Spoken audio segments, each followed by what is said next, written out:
What's up, Chris? It's Friday. Yeah, it is. I'm pretty excited. That means it's almost the weekend. It's also January 31st, which in the Yes, it accounting land is. is a nice and fun deadline. This deadline is associated with 1099s, and it can be pretty hectic because everybody you pay, you got to send a 1099 to. So not a good month to have a dry month. What a mistake by me. Um, So true. So but true. But that's not what we're here to talk about today. Welcome everyone to the e-commerce hour with On the Rocks or from On the Rocks, the show where we talk about e-commerce and e-commerce adjacent information, specifically related to technology and tips to run your e-commerce business. I am Chris Kino. He is Jay Kimmelman, and we're the hosts of your show. Last week we talked about taxes. We talked about how you get taxed as a business owner. We talked about who those taxes go to. We talked about where they come from. And we also, most importantly, talked about what you can do to make sure you're prepared to handle them properly. And so if you want to go back and watch that episode, look over there. Yeah, something like that. Yeah, Maybe right right here. there. Yeah, Yeah. that Um, way. Yeah. yeah, up there. And you can take a look at last week's episode. This week, we're going to be talking about taxes again, but a much different kind of taxes, not those types of taxes. We're not just running back the same episode. That would be very bold of us. This week, we're going to talk about tariffs. We'll give you a brief summary of what tariffs are. We'll highlight why they've been all over the news, and then we'll talk about how you can be prepared to handle them. Also, oh boy, breaking news! Yes, Breaking little breaking news! news. So a little surprise, Chris. I tried to take a break here a few moments ago to clear my Yeah, head, and found out that the Trump administration at 1 p.m. Eastern released notice that tariffs go into effect tomorrow. let's go! So 25% for Canada, 25% for Mexico, and 10% for China. And I think Ten that puts percent up. China at like 35% at that Yeah, point. 10 I think it's percent somewhere more. in that range. Now, we don't know, and we're going to get into this later and talk about that and how it impacts everybody. But we don't know if there are going to be any exclusions. Yeah. So, right now we're looking at automobiles, oil coming from Canada, avocados, tomatoes, fresh fruit coming from Mexico. So it's going to have an impact. So Yeah, we will cover that later. But before we we get will. there, Let's get to the other news, get to the other news. the less tariffy news, and we'll I couldn't start sit to. on that anymore. I was No, waiting to no, press that's that great. button. It's relevant. Yeah, the breaking news button. I love it. Breaking Yes. news. Tariffs. That's what we're talking about today. How relevant. Um, but before we get to all that, right? Like Jay mentioned, let's get to first the tech items. This week in AI, some cool AI things happened. Um, I we've talked a lot here in the U.S. about TikTok getting banned, and so while TikTok was making news in the U.S., they were making moves over in the U.K.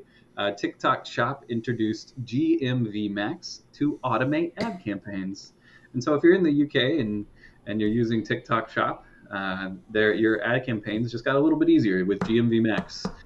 So take a look at that tool if you're looking to use TikTok in the UK, and know that it's open and available there. Um, Jay, we were ahead of the you were ahead of the news. I think last week you talked about Operator, and I just like totally Yeah. didn't even comprehend what was happening. But OpenAI introduced Operator for real reals, and Operator is the tool that Jay was talking about last week that allows you to go and pull information directly from websites, very similar to the Perplexity item that we talked about in the news last week.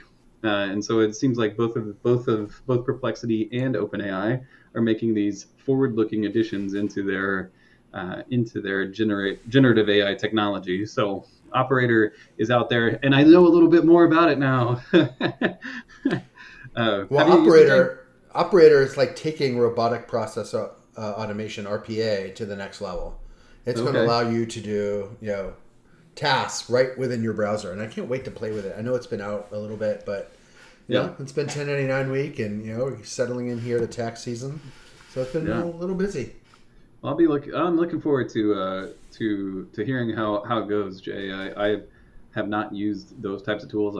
But I think that the use case for things like Operator, especially in both like an accounting aspect, but also in just a business aspect more broadly, Yep. is really really robust. So I'm excited to see who comes up with the coolest thing to do with Operator. And like we've talked about several times on this show and also on the practice playbook, which you can find here. Um, we there as technology changes, it's maybe not necessarily that the technology itself is getting significantly better or more powerful, but as people start to utilize it and then the use cases start to filter through to more and more of the population, that's when you'll really see AI advancement and adoption in a way that becomes really, really useful to your day-to-day activity. So Yep. exciting to see what happens with Operator, and Jay, I can't wait for you to tell me the next automation in a couple Tuesdays on what you did there. This isn't necessarily relevant to e-commerce news, but I'm gonna try and correlate it in. Consumer spend for generative AI topped 1.1 billion in 2024. That is a really big number of just consumer retail spend on generative AI apps, which I think is like really really great to see. That obviously that's something that's really important to people. 1.1 billion is a really big number, but it's also just a fraction. And this is my e-commerce tie-in. Let's go. It's also just a fraction of the total spend that was spent on and through apps more broadly. And so, like we've talked about before, apps and online interfaces are going to continue to be really important. And so, making sure that if you do have an application or a tool like that it works well, and that it's connected to the right platforms for you, will be really really important going forward. That spend is just going to continue to grow, I think. Go ahead, Jay. So, what was the amount of investment that Trump said there was going to be? 500 billion? Yeah, I thought it was 600. Thought it was 600 million, but maybe it was billions. Was it billions? Maybe was it million? Or I thought it was billion because I have no idea. I'm sure it was easy to get because Elon was like, "Hey, there's no way they could do it. They don't have that kind of money." Yeah, but I mean, I think 500 million shouldn't be that big a deal if people are spending that kind of money on it. But if they're only getting 1 billion, 500 billion is a lot. That's a lot of investment. Yeah, right. To make. No kidding. But we shall see. Again, yeah. Another area that we shall see. You may have heard that competitor to OpenAI, Perplexity, and all of the like, DeepSeek, came out and became very popular over the weekend, and because of that, there is renewed conversation around both a potential ban on this program as well as on TikTok again. And so I wanted to highlight that here. Number one, because if you're not using DeepSeek, you probably good to at least be aware that it exists, and to understand whether it can be an application that you can use.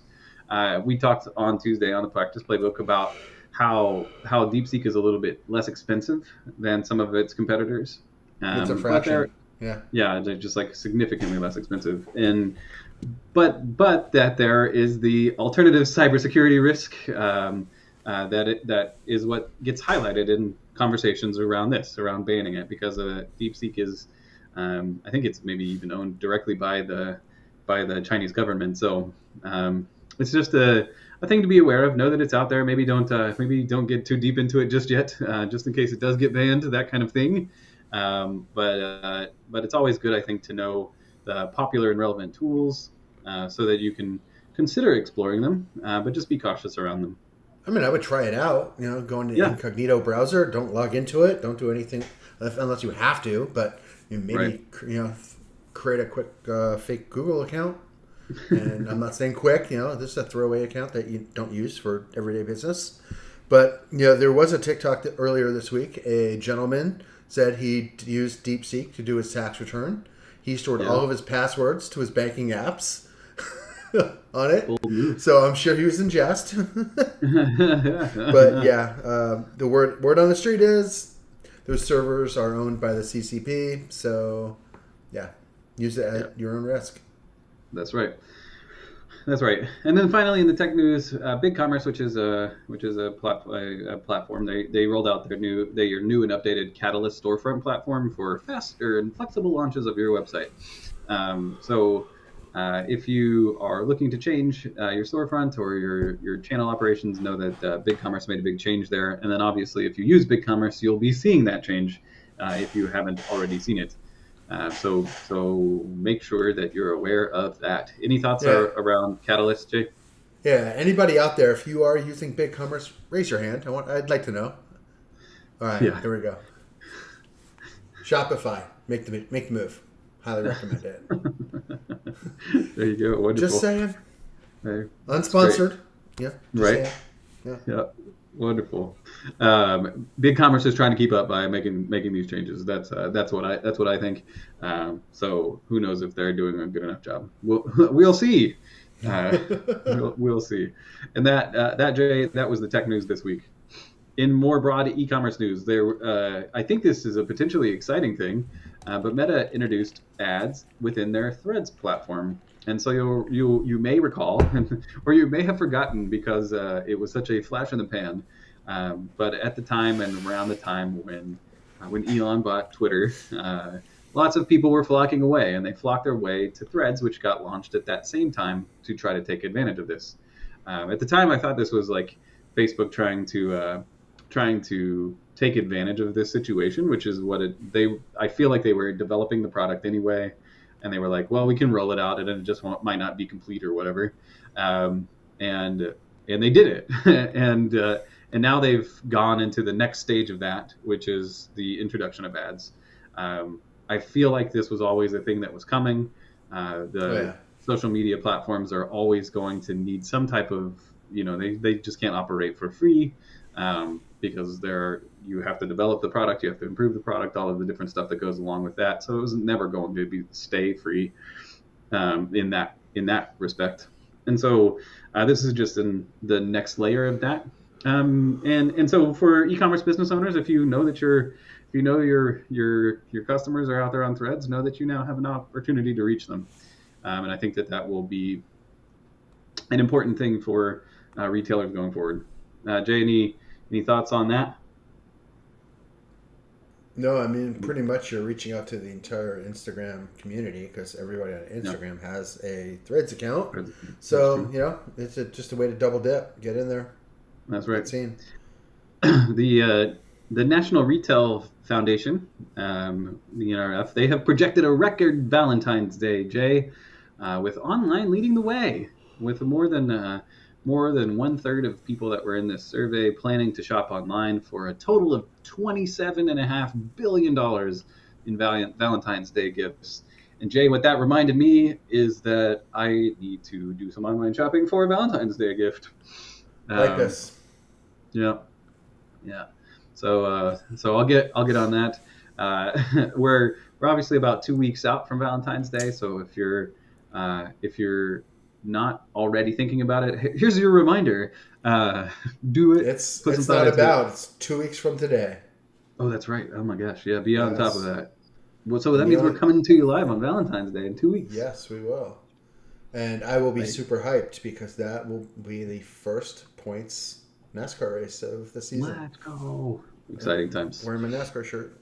Where's it? There you go. Right there. Yeah, that's right. Another interesting thing, I think, in e-commerce, so a development more broadly in e-commerce, Builders First Source, which is a name that I recognize because when I was building my house, they used a lot of Builders First Source product. They're looking to scale up their e-commerce business. They had a projection. They had projected to do $200 million in 2024, but only did about $160 million. And they're looking to scale that business all the way up to $1 billion. Now, normally, like a really big company, like launching an e-commerce brand is really not all that interesting. But I thought that this one was particularly interesting because it's in like a super boring space, and it just highlights that you can effectively be a leader in e-commerce selling anything. And so that stands as a reminder that, like, if you have a product and it's good quality, or you can connect to people with a good quality product, you can generate a large amount of e-commerce business. So know that that's a thing that you can do, and know that there are companies in some of these more traditional, more manually involved types of companies and types of markets that are still exploring and expecting success in the e-commerce area. Well, and So that's another situation of meet your customers where they're at. I mean, yeah, you don't expect people that are in a process of building a home or doing a renovation to come to the store to pick up lumber and other fixtures like that. It's all going to get delivered anyway. right. So, put it online. And like I said earlier, it's Bypus, right? Yeah, Bopus, Buy Bopus, online, Bopus, Bopus. Bopus. Okay. Buy Buy online, pick online. up in store. Yep. Yep. There you go. In this Yep, case, have it exactly. delivered. Bopus. Yeah. Yeah, pick up at home. Yeah. Boho, Bofo. Um, uh, in other like more broad e-commerce news, this 2024 peak season was a little tough on our delivery partners, with all three, FedEx, UPS, and USPS, all seeing a setback and struggling in on-time delivery rates. Um, Now that like is a really like clickbaity headline, like service providers really suck, but they all still had like 90% or higher delivery times, and on-time delivery. So I think that's a pretty good success rate of on-timeness. With even UPS was still like 96 or something. So I mean, they're really there's a reason why there's three leaders in this space, and that's because they're really good at that. But as you can see, if you continue to have these types of struggles and on-time delivery becomes more of a problem like this, you'll see some of the alternative delivery options that we talked about last week, be that Home Depot delivery or the one AI delivery tool or whatever it was, right? Like there's going to be continued exploration of how do we get this stuff to people on time, if these bigger companies continue to have drawdowns or issues or whatever else. So Well, if you have a contract with one of them and you're using them for 100% or close to 100% of your shipping, you right, probably have an SLA in your agreement, and it will tell you that if those orders are late, if they are not there by the time you expect them based on the type of shipment made, that there are alternative reimbursements for that. That's part of the right, contract. So there are companies that live off of those. But I mean, if you are a smaller seller, you can go to your invoice and track it, and you can then submit a claim into UPS, FedEx. No, I don't think USPS is going to do that, but definitely, definitely FedEx and UPS will do that. yeah. One other interesting development out on eBay, they're looking to distinguish quality in pre-owned clothes. So we've talked a lot on this show about the secondhand market and the expected like reuse market that's going to continue to develop over the next few years, and obviously eBay is like the thing people think about when you think about a secondhand resale market. And so when what they're trying to do here is to like say this one is very lightly used, medium lightly used, or whatever, right? So they're just like, what's the different quality levels so that you can narrow down the search that you're looking for, and find what you're looking for in a really effective way. So Well, I read that headline really quick, and then I clicked into it, and I thought it was pre-owned vehicles. And then it's like, oh, clothes. Okay, interesting. Because yeah, we so talked about eBay and vehicles and cars, last yeah, week or the week before. yeah, 2 weeks So, ago. yeah. Yeah, no, this is related specifically to clothing, and I do think it's interesting that they want to make sure that there's some differentiation there, because I think that anytime you think about like if a basically brand new pair of shoes is available, like the depreciation that you should take on that is maybe a little different than if Right. it's you got maybe a scuff on there or something like that. Yep, exactly. So good to see eBay continuing to try to innovate. So nice job by them. And then finally, always in the news, the Amazon section.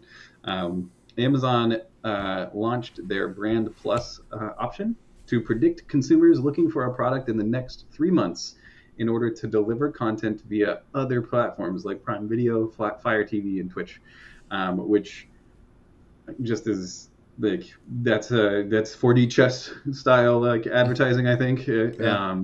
So Amazon is really out there on the forefront of being able to like really hyper personalize what's happening here if they're able to try to tell you what you're going to need in 3 months time.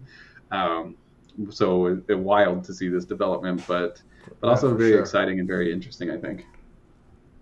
Talk about And great then use of AI. yeah, right. No kidding.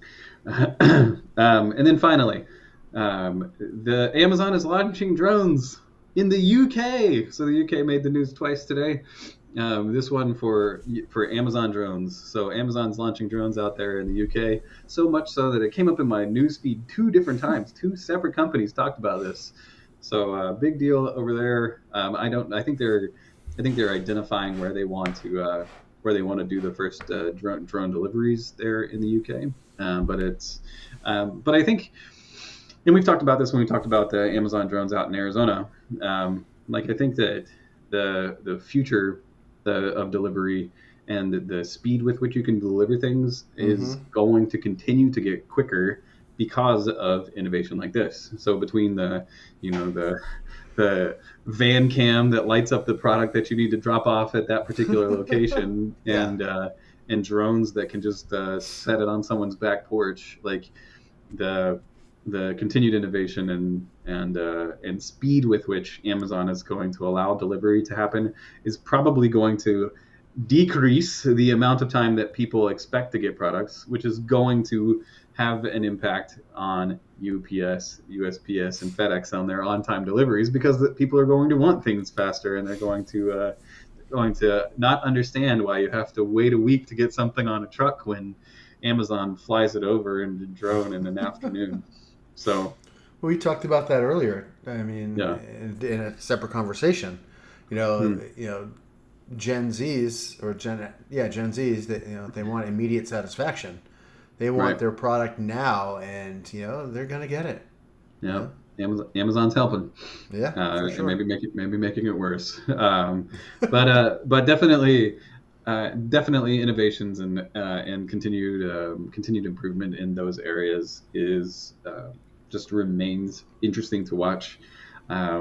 It Jay, it'll be really wild to look back in 15 years, I'm sure, on where we came from, because Right. the speed with which those types of things are developing and updating and improving seems pretty fast. But I guess we'll see if it's if it's going to plateau or if it's just going to continue Yeah, to explode. for sure. And Jay, that was the news. Did I miss anything? I think you got it. Not just the breaking tariff news. Not just the breaking tariff news. Yeah. Just the breaking tariff news, yeah. Yeah. But before we get to that, Jay, today we're still in January, if you can believe that. I So hear we're you. doubling down. We're doubling down. This one's Punk AF. It's by Okay. BrewDog, Yeah. right? The Nice. AF means alcohol free. Oh, okay. Clever pun. I like it. I like what they Yeah. did there. And then when I'm done with the Punk, we're heading to Hazy. Got a Yeah. little variety pack of BrewDog. BrewDog was one that was recommended by one of my friends at the bowling alley. Mm-hmm. Brewed somewhere, I'm sure, in America, probably in America. Don't know where, but can't find it. Columbus, Ohio. Oh, there you So go. brewed up in BrewDog, I think, is one of the leading non-alcoholic brands, along with Athletic, I think. So I was excited to give them a try, and I have enjoyed the ones I've had. Jay, is water for you today? It is water for me.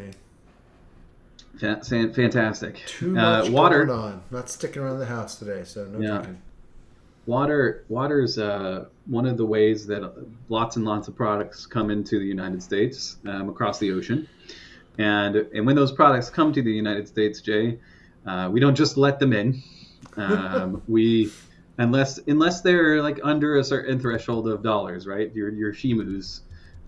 Certain packages have historically been um, for what's the word, de minimis, so that Yeah.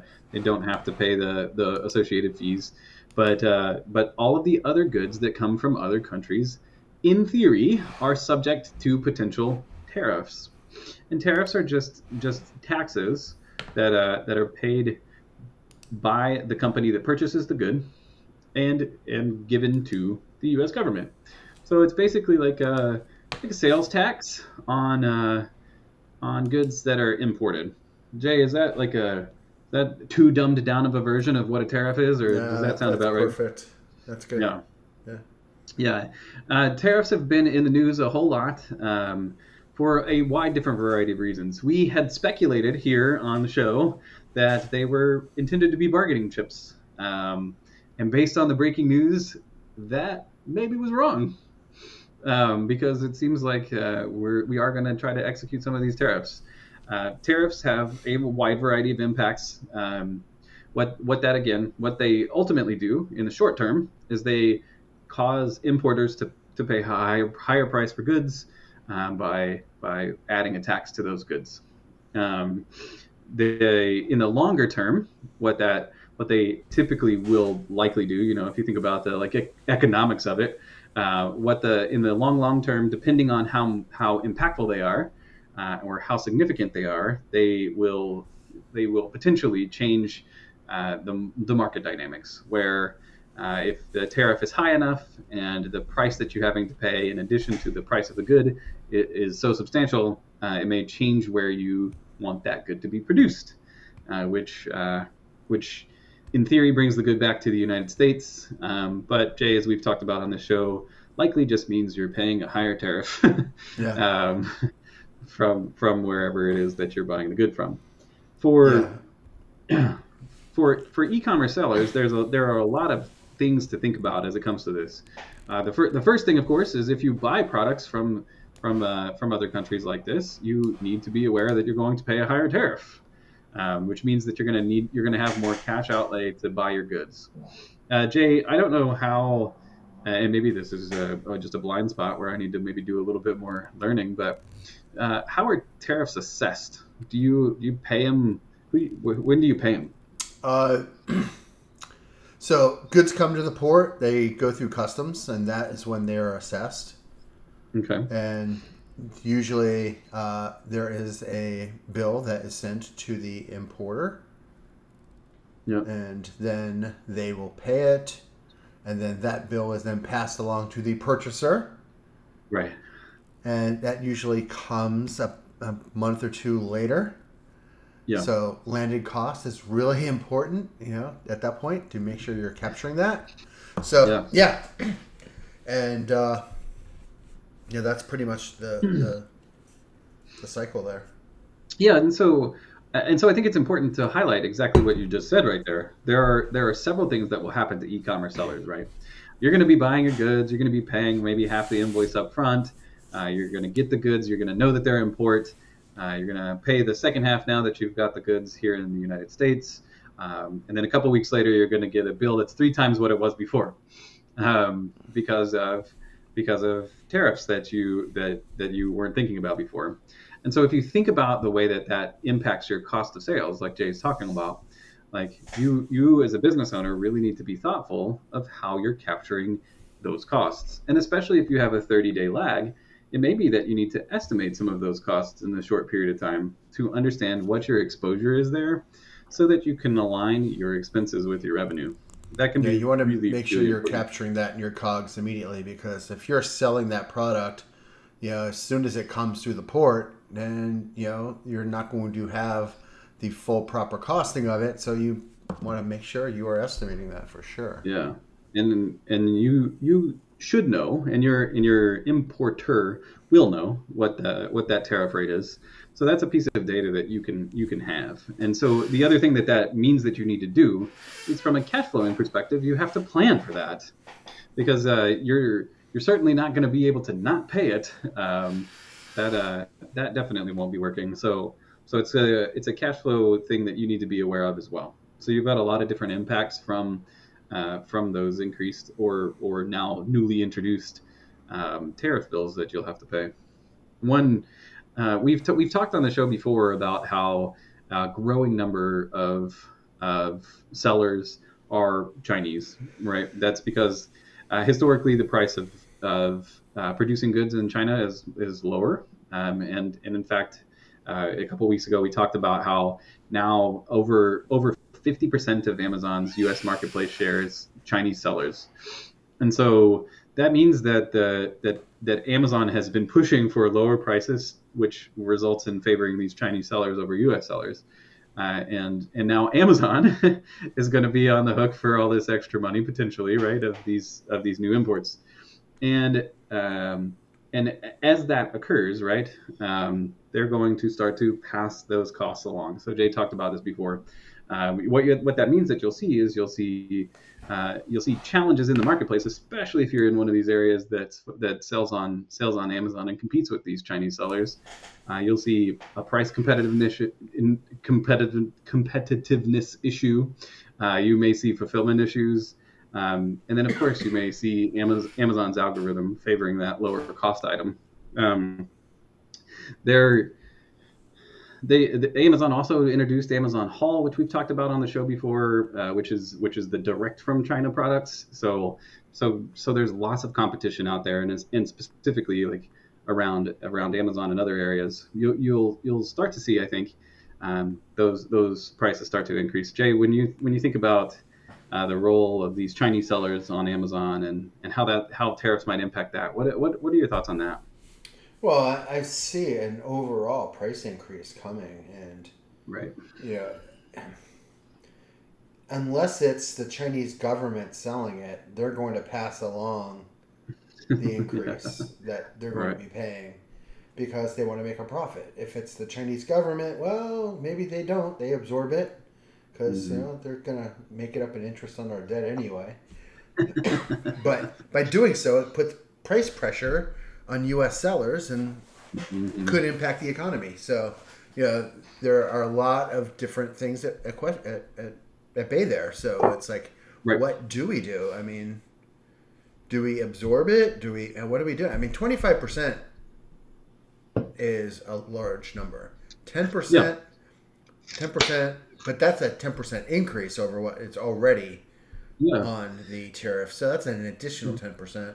That's a lot to absorb and to eat in the price, especially when Amazon is taking 30 to 40% for their seller fees and their warehousing and fulfillment costs, and the product cost is anywhere from 20 to 50% already. There's not a lot of room left to actually eat any of that. So I see a lot of price increases coming.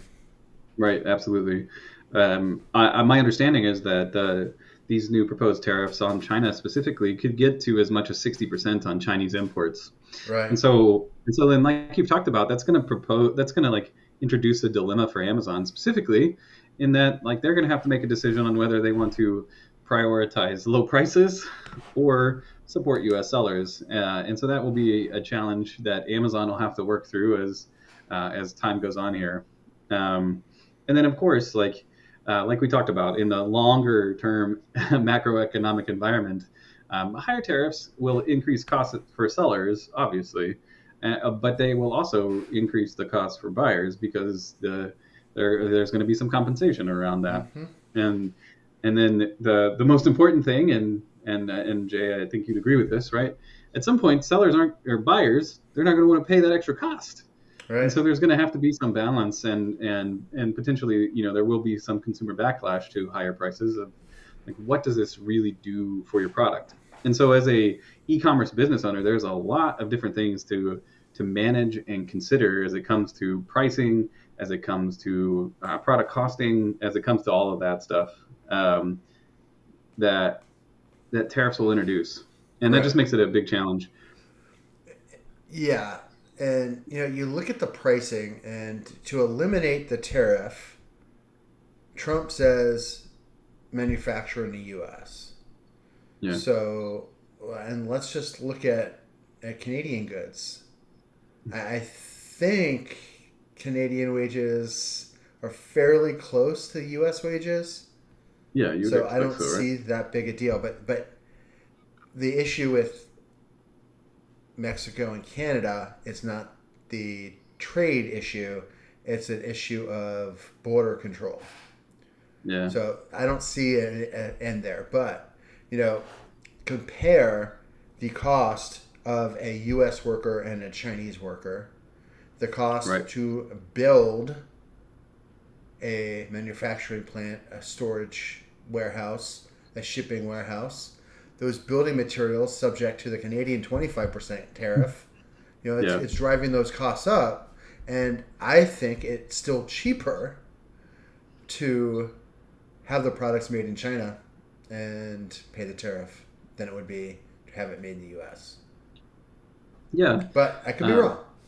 Well, and this is definitely one of the we'll sees, right? Right. That's a decision, and ultimately that's a decision that a business owner needs to make, and so that makes it all that much more valuable to ensure that you have captured all of your landed costs, that you fully understand what your all-in costs are for the products, so that you can compare appropriately, like if you were to reach out to a U.S. manufacturer, that you can understand what it means from that transition or potential change, because there are other factors too. Because the other value of having a U.S. based supplier is that, generally speaking, you're going to be able to get your product faster because it's not going to have to sit on a boat and come across the water for 60 days.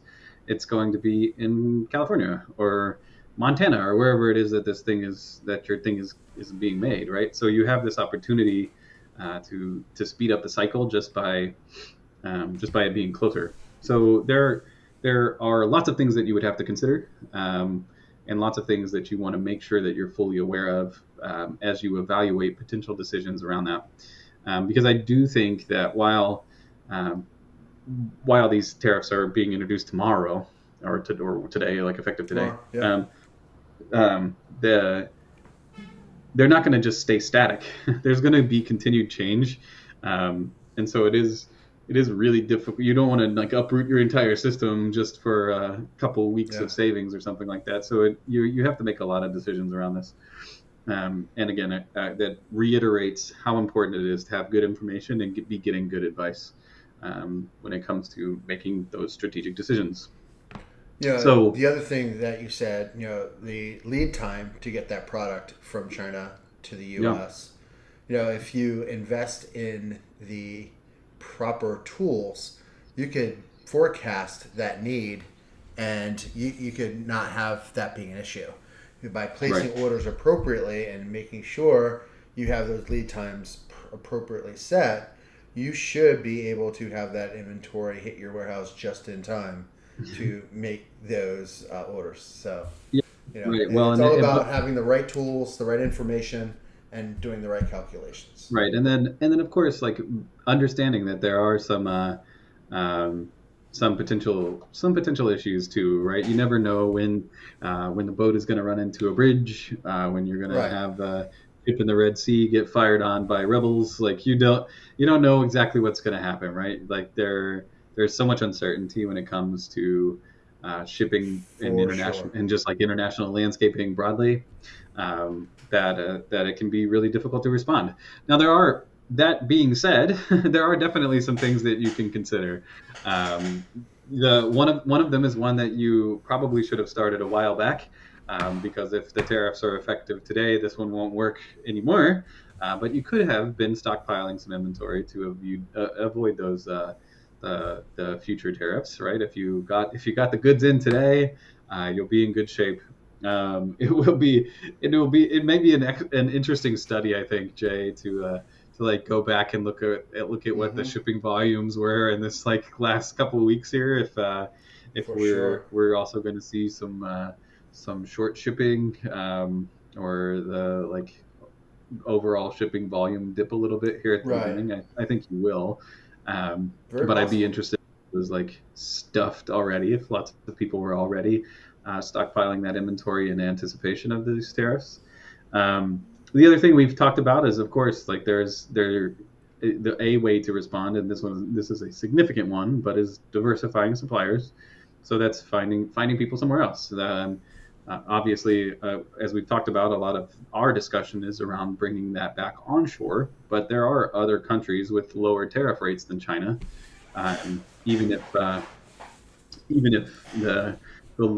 our local neighbors are now maybe 25% and pretty high, there are other areas in Latin America or in Vietnam and Thailand and those areas as well, where you may still where the tariff rates may be a little bit more favorable. um, and again, of course, like exploring nearshoring or domestic production to reduce that dependence is just an important thing the tariffs highlight that this is a potential issue, but it's a thing that you should probably be evaluating pretty regularly anyway. Jay, I know that we'd agree that like 95% of the time, like China was going to be cheaper, Mm-hmm. but it's something that you definitely want to make sure that you're looking at regularly. Right. And you might think that by the way I'm talking, I am pro China, but I'm just pro price, and Cheap, what I yeah, want pro is cheap. for the sellers to get the product they want to be able to sell at the price they want. That's Now, right. one alternative though is to change your brand and become a premier brand and have Mm, a higher perception of that product. And yeah. possibly putting made in the USA might do that. So that will allow you to charge that premium price and possibly maintain or increase your profit margins. So there are a lot of alternatives to do and things to be looking at. That's just one Yeah. of them. Right, and there are just loads of different things that you can do to adapt. Right, that one is a longer term strategy. Other investments in product differentiation, like developing bundles or making exclusive designs and that kind of thing, are other strategies you could employ. Mm-hmm. Um, we talk on this show, and it would not be the show if we didn't mention that maybe you should use automation and AI to help streamline your operations. Like that can be a thing that can help you uh, to to deal with some of the blowback that may come from uh, from the impacts of these tariffs. And then another long-term strategy would also be to like consider where you're selling and to reduce your reliance on maybe Amazon that's like pushing competitors and focus more on maybe Shopify or some of the other alternatives that are out there. Um, Yeah, you could there are list your some perceived higher product on your Shopify site as opposed to right, on Amazon. right, So yeah. right. Right, yeah, and then of course there are a variety of like short-term strategies you can use. You can like you obviously want to continue to monitor exactly what happens. Like I mentioned, I don't expect that the tariffs will stay at these rates for the foreseeable future. I mean, I think that we'll see some changes, and especially if there if we start to see any recessionary stuff, I'm sure we'll get some pushback and some change pretty quickly.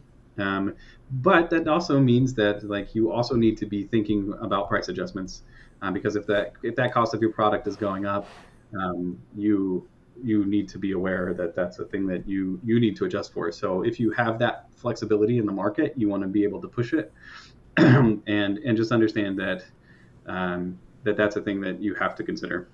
You you also could potentially like talk to your suppliers and negotiate better pricing. They obviously they know what's happening too, um, and I'm sure that they would prefer you to stay around than to leave and move to some like domestic facilitator. Um, so having that negotiation with your suppliers can be really important, and especially right now as well. And then finally, another short-term strategy you can consider you can utilize is you can use, and this is specifically related to Amazon, but you can use other 3PL providers. I know that I just said that as a short-term strategy, but that's going to be a little bit more challenging than just a like overnight deal. Yeah. So if you're pretty reliant on Amazon currently, you'll want to make sure that you're thinking about what that means for your business, and that's an evaluation, same as the other that you should be doing pretty regularly anyway. And we talked about 3PLs, not that many episodes ago, but you have to weigh the different costs and different cost structures of the different 3PLs Right, versus Amazon, and weigh out what works best for you. right, absolutely, absolutely. Any other thoughts on the tariff today? Unfortunately, these are things that are out of our control and out of sellers' control because Yeah, it's not like you can negotiate the tariff itself. I mean, it's going to be pushed through by the government, and you're stuck with it. So, yeah, the only thing you could do is be aware of it and make sure that you're staying ahead of it and make sure your prices are being adjusted appropriately. Yep, and so I think that those are exactly the main takeaways, right? Yeah. Number one, be aware of what tariffs are impacting you, and understand, of course, what a tariff is. Number two, be aware that that means that you might need to make some pricing strategies and understand how that impacts your business from what you need to do in response. And then number three, just as a continued reminder, this is as good and maybe a better time than any to be aware of your underlying data. Make sure that you have the full understanding of exactly what your costs are, and if that's something that you're not skilled at, find an advisor who is someone like us. So of course, we'll continue to monitor the situation, and if there are adjustments to the tariffs, and if they do come back down, you'll hear it here. There's no question. That'll be a talking point for sure. So make sure you continue to tune in and follow our site or our page or our what's the thing called, our channel. Our Thanks channel. myself. Yeah. Yes. And then of course, if you want to hear more about this, or if you have any specific questions, or if there are other things that you'd love to hear us talk about, make sure to put that in the comments. We want to be responsive to what people find interesting, and make sure that we're delivering stuff that can be value add for you. Um, and that, Jay, that's a conversation on tariffs. There you go. Yeah. What's Pretty going on deep this down. weekend? What you got going on? Weekend is now up in the air. Oh boy. My daughter, we were going to go up and visit her tomorrow at school, Yeah. and her and the dance team were going to be performing during the men's and women's basketball games, but she's not Yeah. feeling well. Mm. So it's very possible she's coming home and not performing. Oh, So okay. I'll know that probably about 6 o'clock, in a little over an hour from now. What's going on there? So, yeah, Yeah. which is okay. But more importantly, come Saturday evening, the Cup cars are going to hit the track for the Woo. Cookout Clash at Bowman Gray Stadium. So, um, qualifying and practice and some heat rounds, and then the big event going to be Sunday evening at 8 o'clock. So looking forward to it. It's been a long off season, and we are just we're 2 weeks from the trucks hitting the track at Daytona. So yeah, counting down the days, the hours, the minutes. Yeah, it's exciting. Yeah. Exciting. Um, I thought that we had a kid's birthday party to go to this weekend, but I got my dates all wrong. So I don't know if we have any There you plans at go. all. So we'll see what happens there, um, and probably try to enjoy the weather if it stays nice. It's been like high 50s, low 60s here in the DFW area the past couple days. So hoping that it stays that way over the weekend, so we can enjoy that. Jay, do we have any big expectations for the administration in the next week? Are we getting more tariff news next week, or There's no telling. I there's am no telling? That's so true. hoping to have some tax news, maybe, but Yeah, right. at this rate, there might not be anybody left at the IRS to enforce it. So we Yeah, shall see. we shall. We shall. Well, again, thank you all for joining us today on the e-commerce hour. We're always excited to come and chat over a hazy or whatever else it might be. An And AF beverage.